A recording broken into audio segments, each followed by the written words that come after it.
likely to be appealed.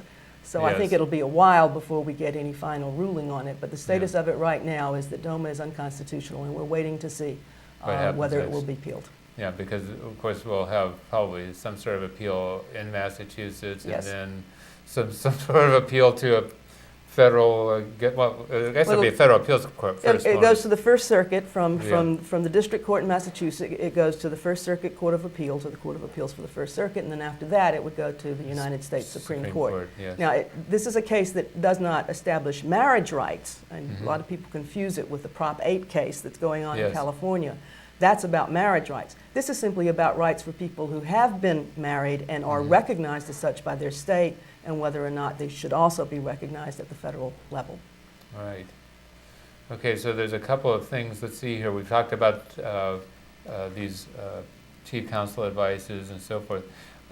We mentioned, that it may have a broader impact. And when you read them, you can see that they anticipated that people were going to be relying on these rulings, because they did talk about amended returns. Yes, in fact, they tell people you can file amended returns back to the year 2007, splitting your community income. And in most cases, people ought to consider doing that, because especially if you have uneven earners in the couple. If you have one earner of $200,000 and one is making $50,000 even, it's likely that if they split that $150,000 of income between them, they will save taxes. One partner will pay higher taxes, the other partner will pay substantially lower taxes, and it usually comes out as a win for the couple.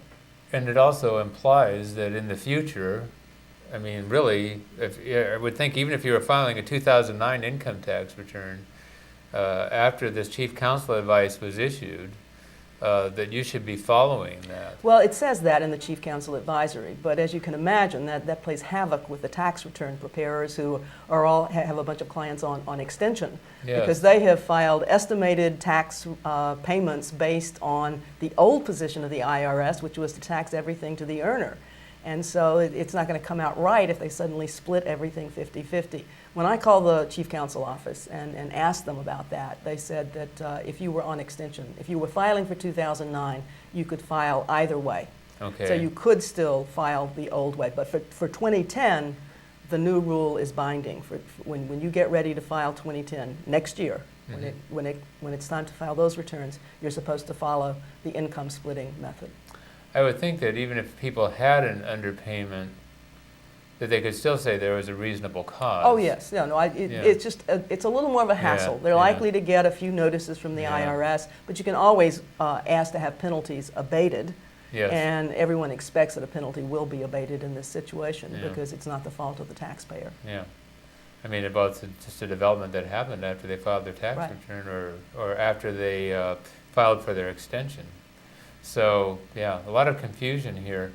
Now, there's then another point, and I don't know if we had it here so much, but, okay, in California we have some people, I think it might even include you, if I'm not mistaken.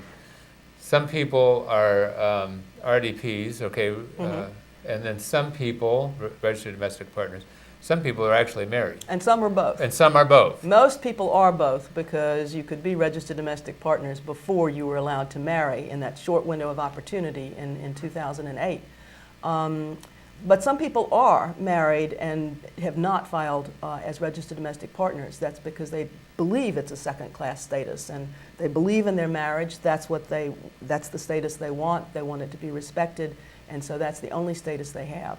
So someone asked me the other day, well, what about these people? They're married. Can they rely on the CCA and the PLR to say that they split their income? And I think they can. In other words, this is not about marriage. This is not about who's a spouse. Therefore, DOMA doesn't apply. Okay. But it's about who owns the property, who owns the income the minute it comes into being.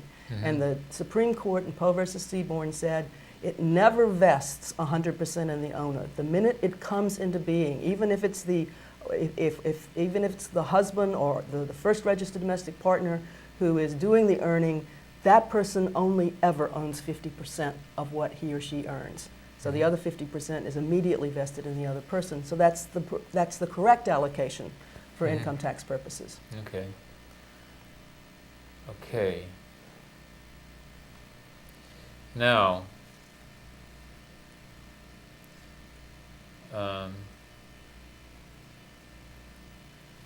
Does that, we talked about this ruling then that happened in Massachusetts. Mhm. Should California same-sex couples who are married file joint tax returns? Oh, good question. I've gotten that question a lot over the past week as well. Well, DOMA is still on the books, and I think this, I mean, I know this case is going to be appealed. So it's not final yet. I wouldn't advise anybody to start filing jointly or file amended returns. Well, you might file an amended return jointly.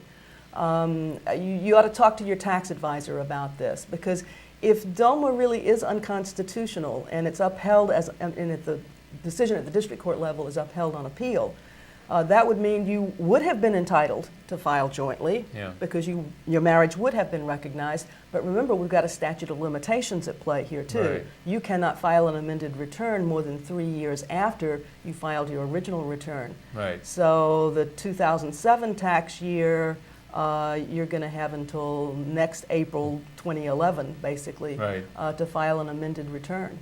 Right. And so there is a procedure called a protective claim. Yeah, it's like filing a protective claim. You'd file a 1040-X. The IRS probably wouldn't do anything with it. They aren't until this issue is resolved. And if they don't act on it, then you have a 2-year period to file in district court. All right. Now, assuming that California same-sex registered domestic partners and spouses are not treated as married, well, that's the case on your federal income tax return. Definitely. How will this new ruling on community income affect their income tax liability? Okay, now there's some confusion here because no one's used to splitting income and being treated, having their relationship recognized for community property purposes. So people think it's a lot like married filing separately at the federal level, which is the only other instance where we have experience with splitting community income. Right. It is not that, because each individual is treated as single under the federal return. So you're filing as a single taxpayer. You're not going to change your filing status. You might file as head of household. That's another filing status for single people. Right. But you do have to split the income. Now, they haven't given, and you get to split the withholding tax. Right. So if you've got one earner and you're splitting the income and it's all wages, you can split the withholding as well. There is a publication. The IRS has a publication. It's called IRS Publication 555. It's about community property. It applies to spouses, but it's worth going and reading that. You can get it off the web. It's worth going and reading because it tells you what the basic rules are. What you're going to have to do is use a spreadsheet. They call it an allocation worksheet or a sample allocation worksheet in the publication. And you list all the forms of income and deductions. And then those that are community, you're going to split it 50-50 between the two partners. And those that are separate are going to stay with the same individual. And then you have to adjust the 1040 accordingly. So, I mean, you know, you're a CPA, and people who know and do tax returns all the time will know this. The run-of-the-mill taxpayer might not. Although if they use TurboTax and do their own returns, they need to look at Publication 555 to figure out what to do. Now the site, folks, for you to get that publication is www.irs.gov.